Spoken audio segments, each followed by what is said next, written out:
You're watching Race to Power, your primetime stop of the day's biggest political stories. I'm Shreya Upadhyay. With me is Eric Njoka. Hello, Eric. Hi, Shreya, and hi, everyone. Well, up ahead, we get you how Iranian military leadership, which once remained as the force behind its political brass, is now emerging as its foremost front amid the peace talks.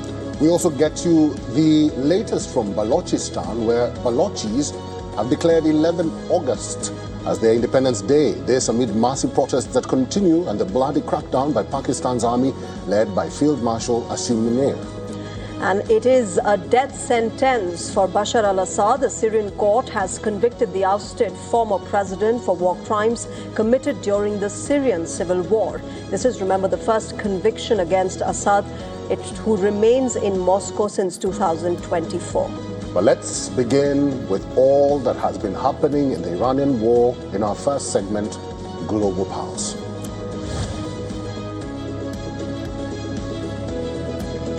Well, when the United States and Israel carried out joint strikes on Iran beginning February this year, they killed many from Iran's top military leadership over the next few weeks. But now, Iran's key security and also the military leadership has been consolidated again as negotiations with the United States progress at a snail's speed. The big announcement came through a written message from Supreme Leader Mojtaba Khamenei, which was then read out by the country's state media. A total of 6 appointments were announced on Monday this week across the IRGC and Iran's armed forces. Now, the two biggest announcements have been of the chiefs for IRGC and the Iranian army. Brigadier General Ahmad Wahidi's role has been formally announced as the Commander-in-Chief of the Revolutionary Guards Corps. As far as Iranian armed forces are concerned, Ali Abdullahi has been appointed as the Chief of Staff. Senior IRGC Commander Mostafa Izadi has been given the role of Deputy Commander-in-Chief of the IRGC. On the other hand, Brigadier General Qmas Haydari will serve as a deputy to Ali Abdullahi. Even the Basij paramilitary force, which is a branch of the IRGC, has a new leader in Hossein Taib.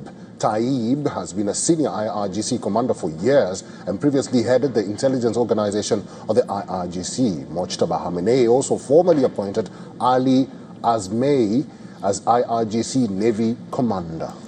Now, these announcements come a day after Iran appointed Mohsen Rezai as the new security chief. Rezai has been a wartime commander and a long-time political insider for the supreme leader and the core circle of Shia clerics leading Iran's Islamist Republic. But he's never held any public office, despite contesting and losing in presidential elections 4 times. Mohsen Rezai was commander-in-chief of the IRGC for 16 years, which, remember, overlap with the period of war between Iran and Iraq. He is, in fact, the longest-serving IRGC commander who has survived several wars and led the intelligence unit of the IRGC after the Islamic Revolution of 1979. This very public declaration of change in leadership coincides with an open war, long drawn-out negotiations with the US and negotiations with Oman over the Strait of Hormuz. The background of all the new leaders depicts a clear stance put forward by Iran, the hardliners, who have been core members of the ruling agencies since 1979, will have little to no divide in the approach Iran takes forward or towards the United States.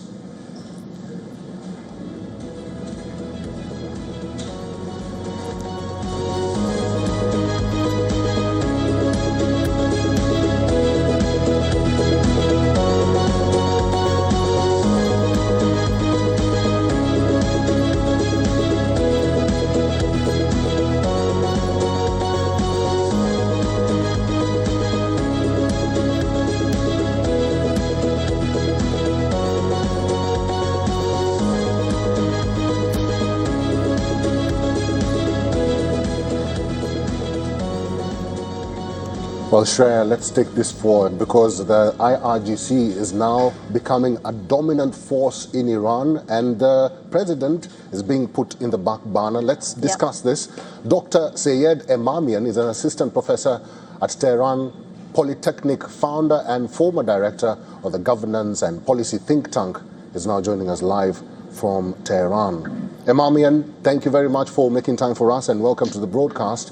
What's the messaging here by the IRGC? Remember, the president has been put in the back burner, so to speak. Thanks for inviting me. First of all, I think the main message is that the governance and military resilience of Iran. And you know that Iran has been the target of the most advanced, technologically advanced, and also very superpower-based unprovoked war in last year, at least twice. And with regards to the assassination of the top military commanders, and particularly the assassination of the supreme leader in the most recent war in the February 28th, Iran has shown a very clear resilience in terms of the not only military, also in terms of the governance as a whole and political resilience also. With regards to the balance between the balance of the power inside Iran, I won't see that there would be any change of the balance or shift of the balance of the power. You know that the IRGC are not going to play a political role. They are very much dedicated to the military and defense side, and led by the Supreme National Security Council that is based on the Constitution, is led by the president.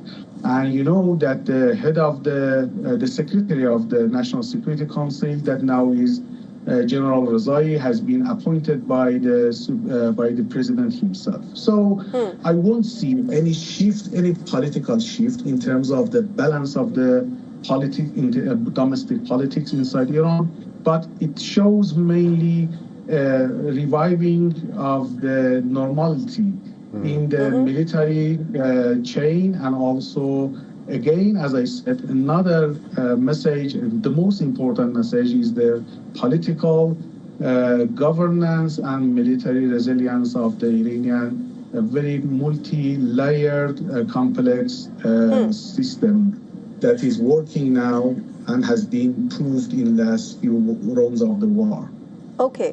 Dr. Syed, it's interesting that you say that the IRGC's new leadership will not play a political role and they'll be restricted to military. So far we've seen them be behind the political leadership, but it's not as if they've been completely 100% away from the negotiations that have been going on with the United States. And so several people say, and analysts across the world think, that this means that Iran is only reiterating and solidifying its hardened stance as far as negotiations are concerned. And IRGC's new leadership will make sure that, these peace talks remain hardened and the stance remains firm. I won't see there would be a huge or very important, remarkable political shift or, let's say, any political dispute amongst the Iranian government political system right now with regards to the negotiations, because based on the Constitution, negotiation is supervised by the National Security Council, and National Security Council consists of the 12 members and is led by the president. And of course, the head of IRGC is a member, and the secretary of the National Security, that is now General Rezai, has been one of the most famous IRGC commanders since the Saddam war on Iran in 1980s. But at the end of the day, the balance of the National Security Council is very much in favor of the political part of the system, and is led by the president. And you know that most of the people that have now been announced as their new positions, they have been in charge as acting person since the February 28th, because the main commanders were assassinated in the first day by the Israelis and American unprovoked war in Iran. Dr. Syed, very quickly and finally, I just want to know from you, has the role of the military in Iran been lost, or what happens to the military in Iran? Of course, military presence of the Iranians, and particularly the military performance of the Iranian system, has been proved much more efficient than what expected before. You know that it has been leaked that there was an expectation in DC that within 100 hours or more than almost 3 days, Iran military system will collapse. But now we know that there is a conclusion, a common conclusion, that there is no military solution for the U.S. And there won't be any chance for them for a military victory over Iran. So this is the wartime, and of course the military establishment of Iran has been very much supported by the whole society and the political system because of the wartime. And so that's the situation I am understanding now. Dr. Sayed, we are out of time. Thank you very much for giving us time and for talking to us today. My pleasure. Thank you. All right, Sher, from Iran, let's shift our focus to the talks in the Iran-US war in a dramatic diplomatic escalation amid the fragile peace negotiation. President Trump is now demanding compensation from Iran, further intensifying the rift in the talks and throwing the future of the Strait of Hormuz into deeper uncertainty. That's right. And remember, this demand comes after Iran itself called for war reparations from the United States and Israel for the destruction that has been caused by months of military action. For reparations, you might say, or they asked for money for the damage that we've done. And I said, that's a good idea. Well, we're going to ask for money for the damage they've done over a 50-year period. Whether you go SS Cole or whether you go all of the people that were so badly hurt, so badly wounded or killed, many thousands of people, and maybe damages for the 52,000 protesters over the last 4 months that were killed in Iran. We think their family should get damages for killing their person or their child or mother, father that were protesting. It's at least, it was 52,000 a month and a half ago. So now what is it? So if there's damages to be paid, I think Iran should pay those damages. Now, in an interview later, he also said that the United States has 3 strategies: do what they're doing now, hit them really, really hard, or beat them economically. So essentially, instead of moving closer to a peace agreement, Washington and Tehran are now fighting over compensation claims, with the fate of one of the world's most important energy choke points hanging in the balance. Remember, Trump's latest position comes after Iran made compensation one of its foremost conditions for restoring normal shipping through Hormuz. Tehran has also demanded an end to sanctions and American military threats before the waterway can fully reopen. In fact, Trump has rejected Iran's demand outright.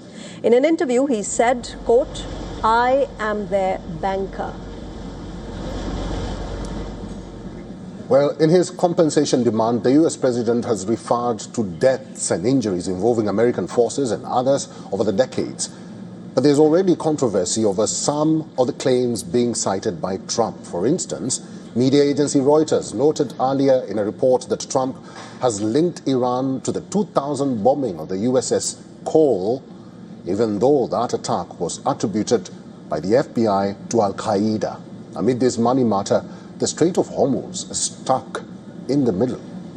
Now, Iran says that the reopening of the waterway cannot be separated from the broader political settlement. Oman has been mediating discussions over new shipping arrangements through the strait, and Tehran says that it is close to an agreement with Oman. But Iran insists that an Oman agreement alone will not be enough. President Trump says that the Strait of Hormuz is open and that the U.S. Navy has control over the waterway. But that claim does not mean normal commercial shipping has resumed. And for a strait that carries roughly 1/5 of the world's oil and natural gas, this is not the perfect situation. And now the Bab al-Mandeb Strait is fast becoming a battle zone as well, with Houthi attacks in the Red Sea destroying commercial shipping vessels. The longer commercial shipping remains disrupted, the greater the pressure on global energy supplies. So What happens next? The immediate question is whether Washington and Tehran can turn their competing demands into an actual negotiating framework, or even better, end it with a peace deal.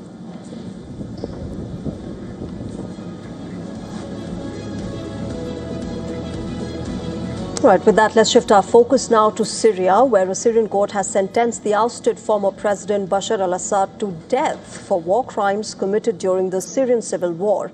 This is, remember, the first conviction against Assad, who fled to Moscow with his family when his regime collapsed in December 2024 after 5 decades of family rule. That's right. The court sentenced former president to death in absentia, handing down the maximum penalty under transitional justice. He was convicted of war crimes and crimes against humanity, specifically including premeditated murder, widespread torture, and arbitrary detention during the civil war. Also sentenced to death in the same case is Assad's maternal cousin, Atef Najib.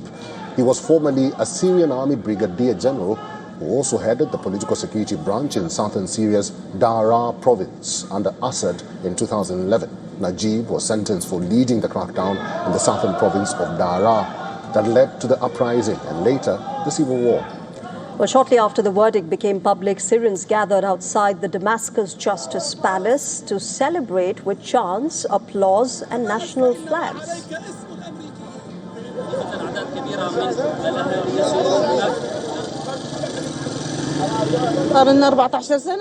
It's been 14 years that we have been deprived of all aspects of our civilian lives. First, there were the boys of Daraa and the girls of Daraa. Then second, there were the war and the injuries. Praise be to God. Congratulations to the Syrian people, and congratulations to every mother of a martyr who gave her son for this nation.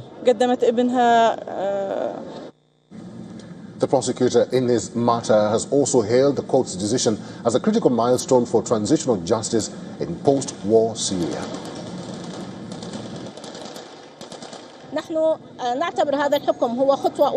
We consider this ruling as a first real and important step on the path of transitional justice in modern Syria. We seek to uphold the principle of no impunity through our objective of holding accountable all those who have violated or committed any crime against Syrians. The ruling against Assad and his family members is the first under the transitional authorities, who this year began trying figures from the former government, both in person and in absentia. For over 50 years, Syria was ruled by Hafiz Assad and then his son Bashar al-Assad. During the Arab Spring, rebellion broke out against their tyrannical rule in 2011 across the country of 23 million, igniting a brutal 13-year civil war that killed more than 500,000 people.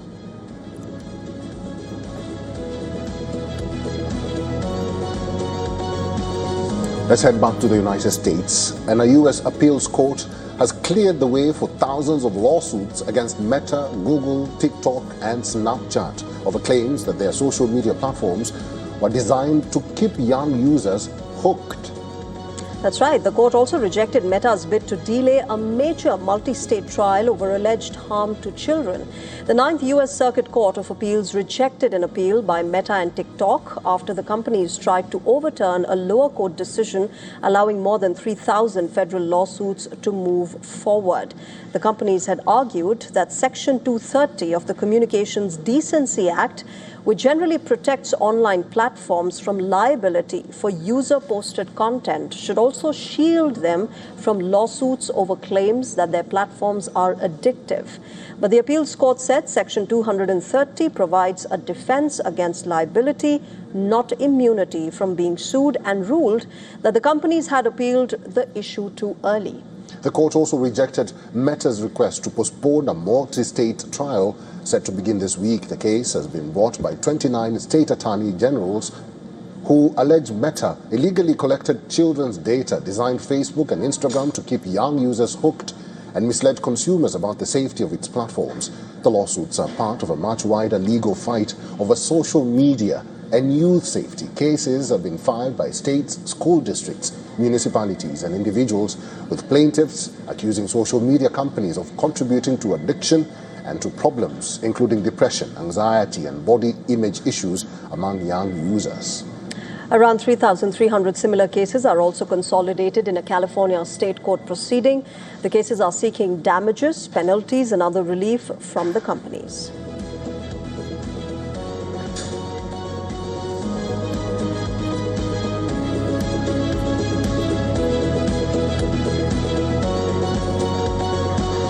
It looks like social media is in trouble. Meta, we're talking about Snapchat, we're talking about Instagram. These are very many issues. Yeah, it's been a vast, unregulated sector. Let's see how far and how much governments across the world and courts across the world can actually regulate this sector, more so for safety and especially of children.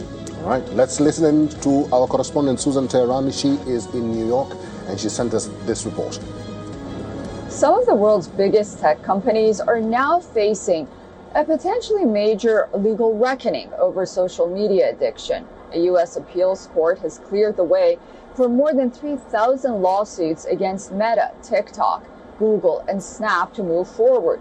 The plaintiffs accuse these companies of deliberately designing features that keep users, particularly children and teenagers, hooked, contributing to serious mental health harms.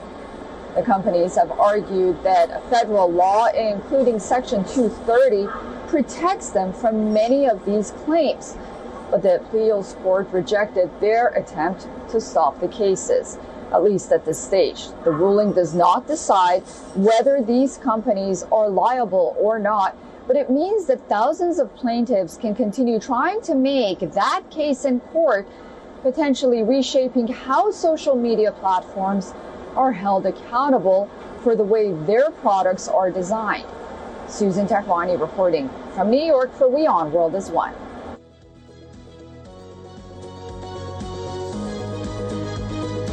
Power will be back with more news and updates in just a bit.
French football turns the page. Zinedine Zidane is the new head coach of Les Bleus. The French Football Federation has officially named Zidane as successor to Didier Deschamps, who steps down after 14 years in charge. For France, this is more than an appointment. It's the return of a national icon. Zidane was the heartbeat of France's 1998 World Cup triumph, scoring twice in the final against Brazil. He went on to win the Ballon d'Or the same year and led Les Bleus to Euro glory in 2000. As a manager, Zidane delivered an unprecedented 3 straight Champions League titles with Real Madrid. Now, the man who gave France its greatest footballing memory takes charge of its future. A national hero is back home, this time in the dugout.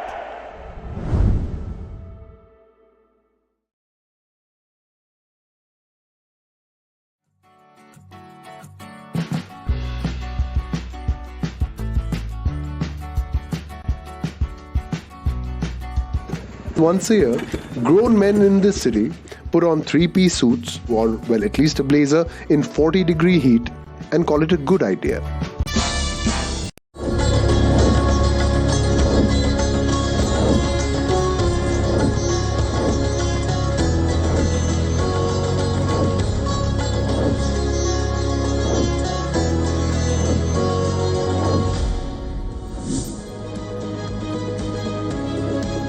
Thank you for staying with us and welcome back to Race to Power on WION The World is One. Time now for the next segment on Race to Power, where we decode the biggest stories from Asia.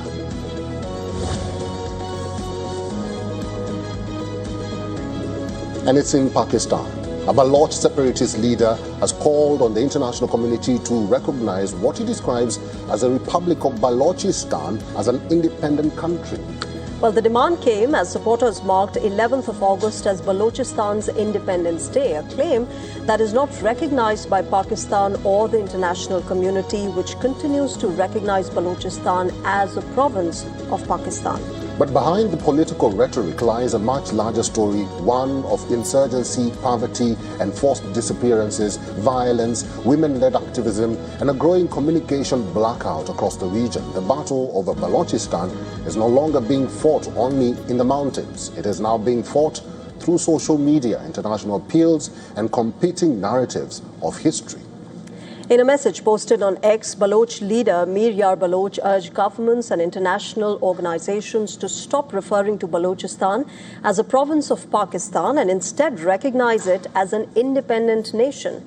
The statement claimed that Balochistan had declared independence on the 11th of August back in 1947 and argued that the current movement had moved beyond symbolism and was now focused on international recognition. Pakistan, meanwhile, has rejected such claims, and no country or international body recognizes Balochistan as an independent state at the moment. Well, the statement represents the strongest recent public call by a Baloch activist for formal international recognition of Balochistan as an independent state.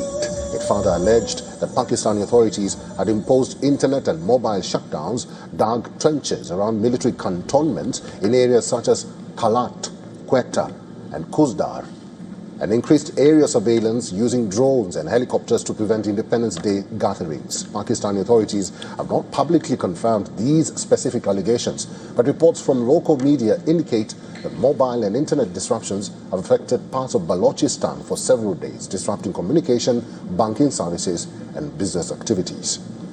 Balochistan is Pakistan's largest province by area, but one of its least densely populated regions, creating major governance, infrastructure, and security challenges.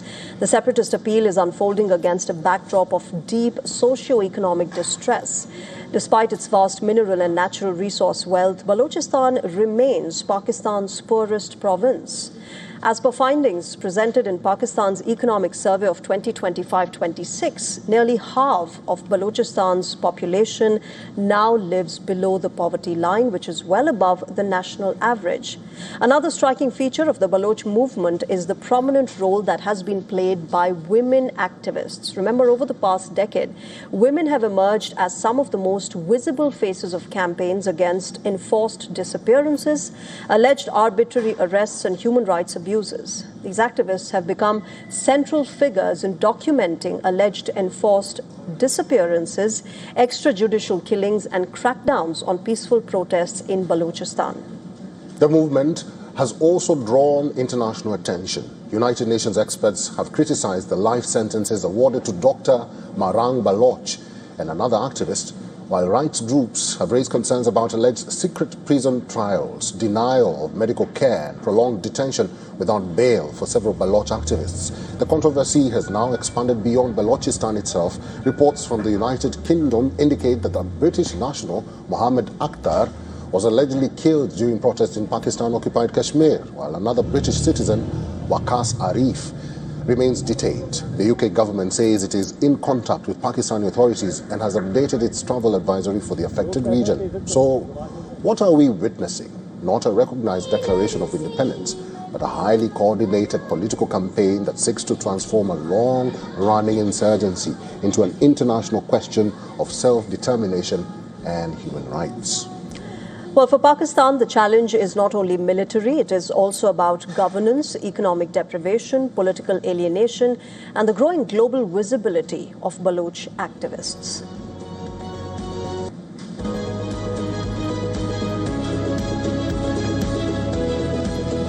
All right, let's try and get a perspective on what this really means for Balochis and, people who have been fighting in this movement. Shahid Qazi is joining us. He's a Baloch journalist and former leader of PTI. He's joining us from Manchester, UK at the moment.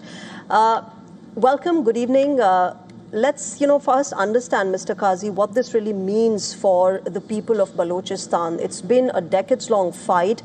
There still has been no positive word from the Pakistani authorities. On the contrary, there's been a bloody crackdown in Balochistan by the Pakistani military. 11th of August now has been declared as the Independence Day of Balochistan. What does it mean for the people of Baloch? Good evening. Thank you very much. 11th of August, we go back to the history, 1947, when the Khan of Kalat, he had a meeting with Lord Mountbatten and Jinnah, the Pakistani leader, on the 4th of August, 1947, which later became the Standstill Agreement. And Jinnah was a legal advisor to the Khan of Kalat before 1947. And this meeting was held in between three of them. And the Pakistani leader, Jinnah, had accepted the Kalat state as an independent and sovereign state. But, according to this agreement, the Khan of Kalat, he announced the independence of Balochistan 3 days before the creation of Pakistan. I use the word creation, not independence, because Pakistan was created. It's still not independent. This is my personal views. So before the creation of Pakistan on 14th August 1947, Balochistan declared its independence on the 11th of August. This independence remained only for 7.5 months, like 226 to be precise. The British had started pressurizing Jinnah because of such a weak independent state within this geopolitical region of Balochistan. And Jinnah, he turned around on his own friend, I might say, Khan of Kalat, and started pressurizing him to annex with Pakistan, to join Pakistan. Okay. On the other hand, the Khan of... Sorry. Mr. Shahid Qazi, now that we've known the history of Balochistan through you, what is that one message that you'll give the establishment in Pakistan in regards to the situation that is happening in Balochistan? What do they need to do very quickly? Oh, they lost it already. In my opinion, they have lost Balochistan. It's by force, by gun, they are trying to control and block it down. But my message is to honorably leave it and just leave it back to the 1947 as an independent state. That's the only message I can give them. They've lost the war, they've lost the battle, they've lost the hearts of the people of Balochistan. Okay, okay. And, we've been showing, Mr. Qazi, our viewers, the kind of challenges that the people of Balochistan are facing, whether it's economic or, social problems that they have been facing. For the moment, we'll leave it there. Mr. Shahid Qazi, thanks very much for joining us at the moment and giving us a perspective of what this really means for the people of Balochistan. And for the Pakistani military, of course, they have been cracking down on the protesters. That has been a rather brutal crackdown, Eric. That's right. Shahid, thank you. Thank you very much. Thanks.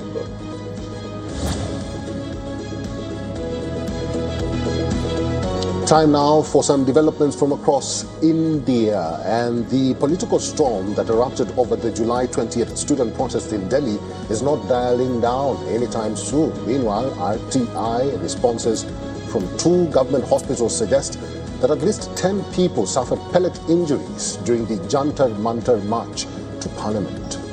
That's right. Now it is raising new questions about the police response and triggering a renewed confrontation between the government and the opposition.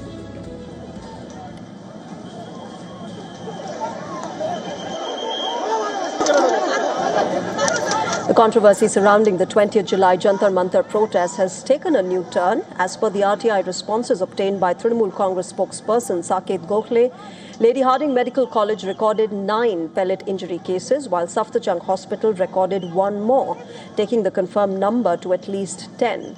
As per reports, the hospital sources have confirmed the authenticity of the responses. In fact, the RTI documents also show that 81 people were brought to Lady Hardinge after the march, including 46 protesters and 35 police personnel. At Safdarjung Hospital, meanwhile, 25 police personnel and 4 protesters were treated.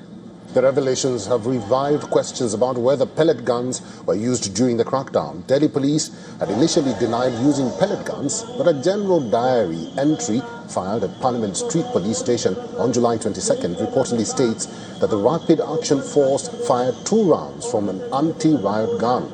Now, the opposition is accusing the government of withholding the full details, saying records from AIMS and RML Hospital are still awaited. The issue has now spilled directly into Parliament.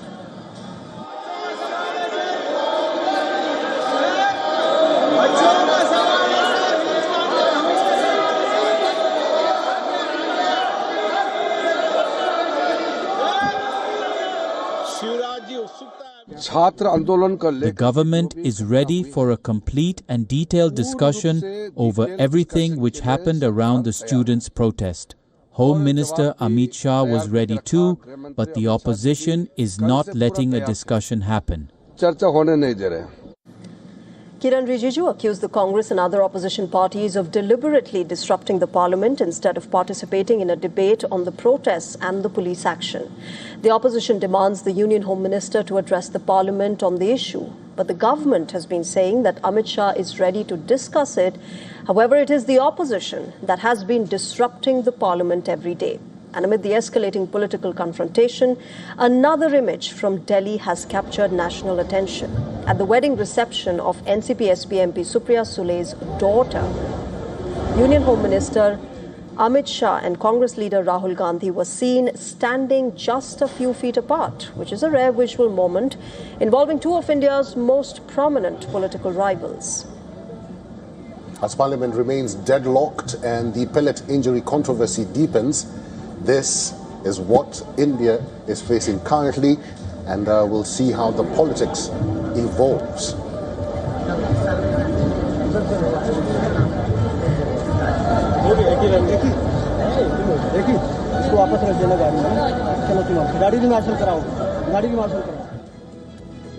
India's President Draupadi Murmu has given her assent to the Prevention of Insults to National Honour Amendment Bill of 2026.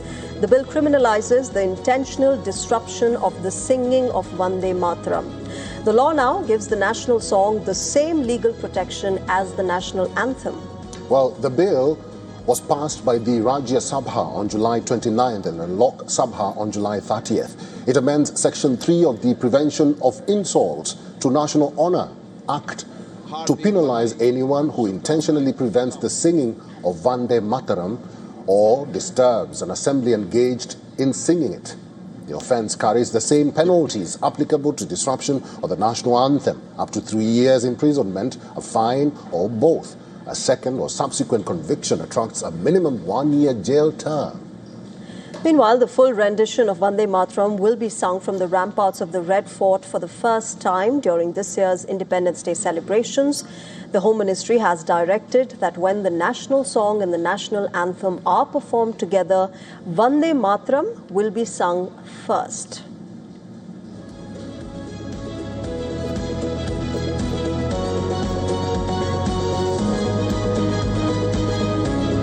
Maharashtra's food safety crackdown is getting bigger and increasingly it is moving beyond restaurants and roadside eateries. And well, now the latest raids have thrown up everything from cockroach infestations and expired food to questionable oil labeling practices. Our principal correspondent Disha Yadav gives you a closer look at this crackdown and its impact on what Maharashtra eats. Take a look.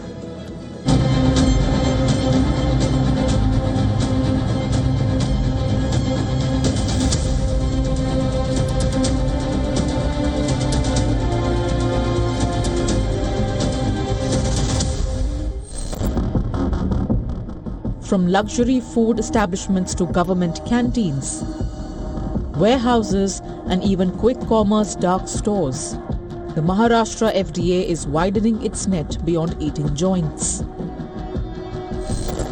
The numbers tell the story.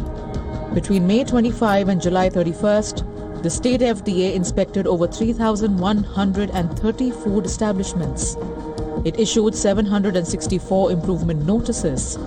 The agency also suspended licenses of 165 establishments. Nearly 28.6 lakh kilograms of unsafe food products worth more than 55 crores were seized and destroyed. Among hotels, restaurants and eateries alone, the FDA conducted 890 inspections and suspended 116 licenses. The crackdown has not stopped at traditional food businesses. The latest enforcement drive between August 6 and 9 targeted manufacturers, warehouses, retailers and quick commerce facilities. An FDA inspection of a Blinkit dark store found violations for food handling hygiene and stock management, and also waste disposal. The facility's food license was suspended and food-related operations barred until further orders. The FDA also cracked down against substandard oil, seizing more than 1.19 lakh kilograms of edible oil worth more than 1.5 crores after inspecting 5 manufacturing and repacking units. 27 samples have been sent for laboratory testing and several units were shut down after their licenses were suspended. Dairy products are another major focus. Maharashtra has imposed a 1-year ban on the manufacture, storage, transport, distribution and sale of analog or non-dairy paneer. The FDA says the action follows concerns over sale of synthetic or non-standardized paneer as genuine dairy products. The FDA's milk crackdown is also expanding. Milk establishments, dairies, distributors and retailers are being subjected to tighter compliance checks, with the department pushing for greater traceability across the supply chain. At the center of this drive is Food and Drug Administration Commissioner Tukaram Munde. Since he took charge on 25th of May this year, the FDA has carried out over 1,000 inspections across Maharashtra, averaging more than 20 a day. But perhaps the biggest change is not visible in the seizure numbers.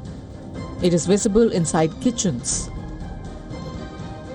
Across Mumbai, food businesses are stepping up deep cleaning, pest control measures, storage checks and hygiene practices, with several restaurants increasingly putting up messages assuring customers that they have complied with FSSAI norms.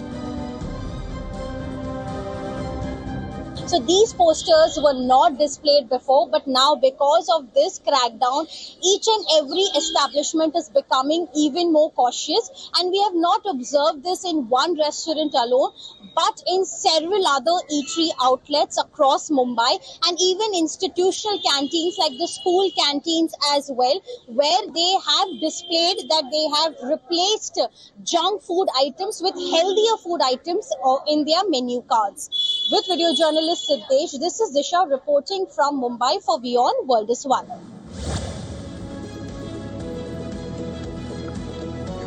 All right, shifting our focus now, days after Karnataka's draft electoral roll flagged nearly half of Bengaluru's voters for deletion, actor Prakash Raj has now claimed that his name is among the nearly 50 lakh Bengaluru voters whose names are missing from the draft list. Well, sharing a video on social media, the veteran actor termed his exclusion from the electoral list a joke, questioning what documents he would need to get his name back on the list.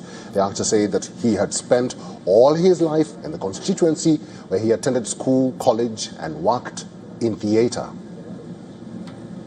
I am one of the 65 lakh voters whose vote right has been deleted from Bangalore constituency after SIR. Nice joke, no? I was born in this constituency. I lived in this constituency. I had my schooling, college, theatre. And for your kind information, I was an MP candidate of this constituency too. Well, the joke is nice. Game on. Last month, the actor had secured a conditional bail after a city court in Bengaluru issued a non-bailable warrant against him. This was in connection with a case alleging the actor possessed multiple voter ID cards. Last week, Karnataka's Chief Electoral Officer V. Anbu Kumar had released the draft electoral list amid the ongoing SIR exercise in Karnataka. Now, the draft list made headlines after it came to light that nearly 50% of the voters in Bengaluru were marked for exclusion. In this particular draft roll, a little over 49 lakh voters have been classified under the ASDDO category or the absent, shifted, dead, duplicate or other category. The total number of registered voters in Bengaluru is around 1.03 crores, meaning that 47% of the city's voters have been flagged for deletion from the final roll. Across Karnataka, over 1 crore voters have been flagged for deletion. Now, the highest proportion of flagged voters is in Bomanahalli, where 57.08% of the electorate mapped during the revision have been placed under the ASDDO category. Other constituencies with deletion rates above 50% include Vijayanagar, Dasarahalli, BTM Layout and CV Raman Nagar. Similarly, 49% of the voters in Bangalore South and 46% of the voters in Mahadevpura have been placed under the ASDDO category. Meanwhile, facing backlash over the large exclusion of the voters, the publication of the final draft roll has been deferred to the 24th of August now, while the final electoral roll will be published on the 27th of October this year. And those excluded from the draft rolls can get their details verified and submit enumeration forms till the 17th of August instead of the earlier date of 8th of August. The publication of the draft roll follows intense politics over the exercise, with the opposition Bharatiya Janata Party accusing the DK Shivakumar government of violating the poll body's guidelines for the exercise. The Congress party has denied the charge, saying that the BJP is scared due to increased awareness regarding the exercise among the voters. Across India, the special intensive revision of electoral rolls has come under intense criticism by the opposition, which has called the exercise an attempt at excluding genuine voters. So far, 1.58 crore voters have been deleted from draft voter lists published in 12 states and union territories since July.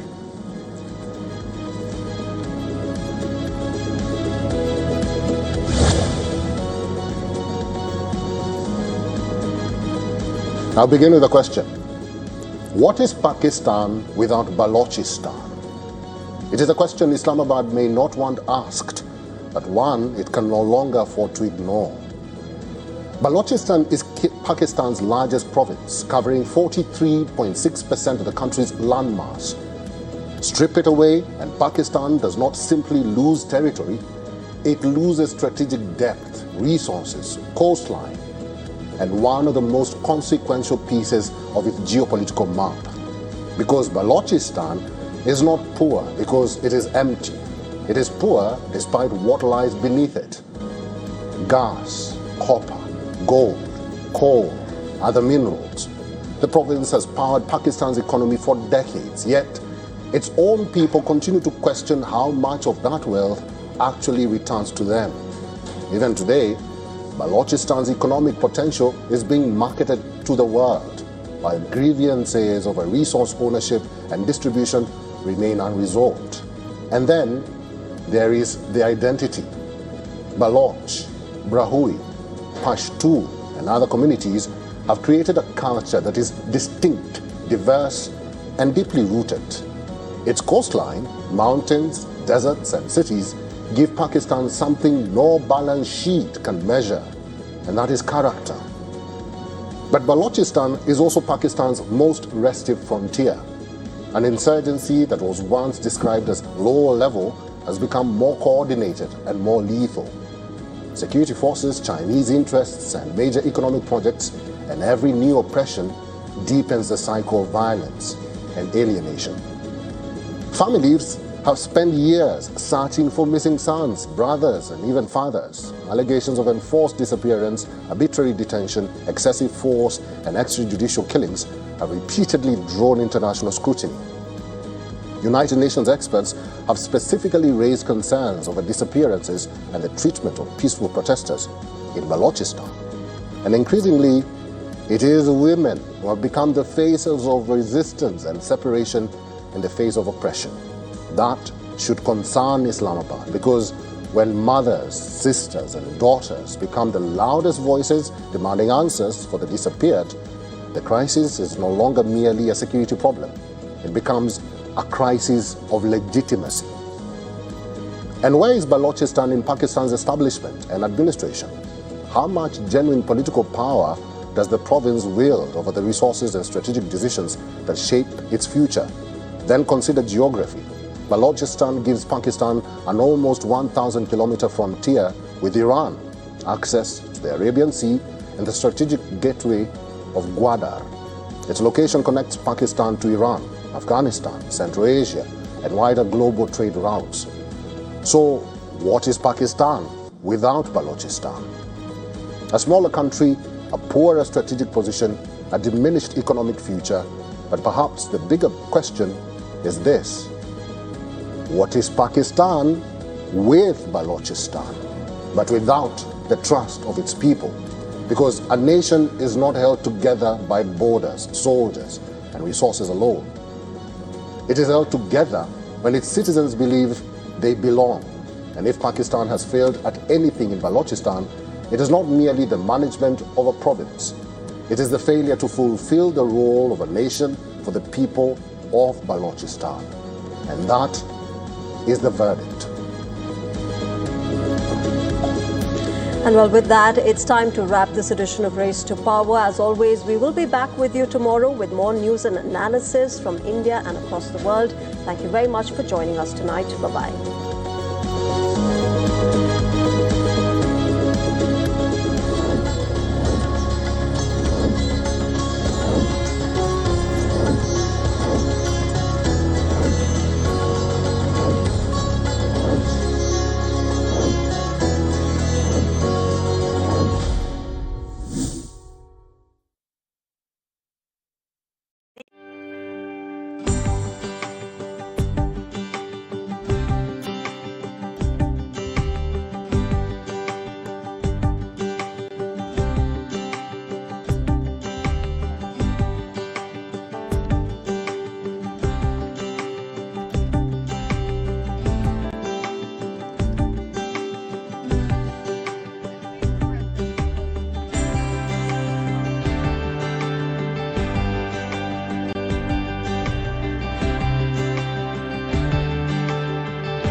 French football turns the page. Zinedine Zidane is the new head coach of Les Bleus.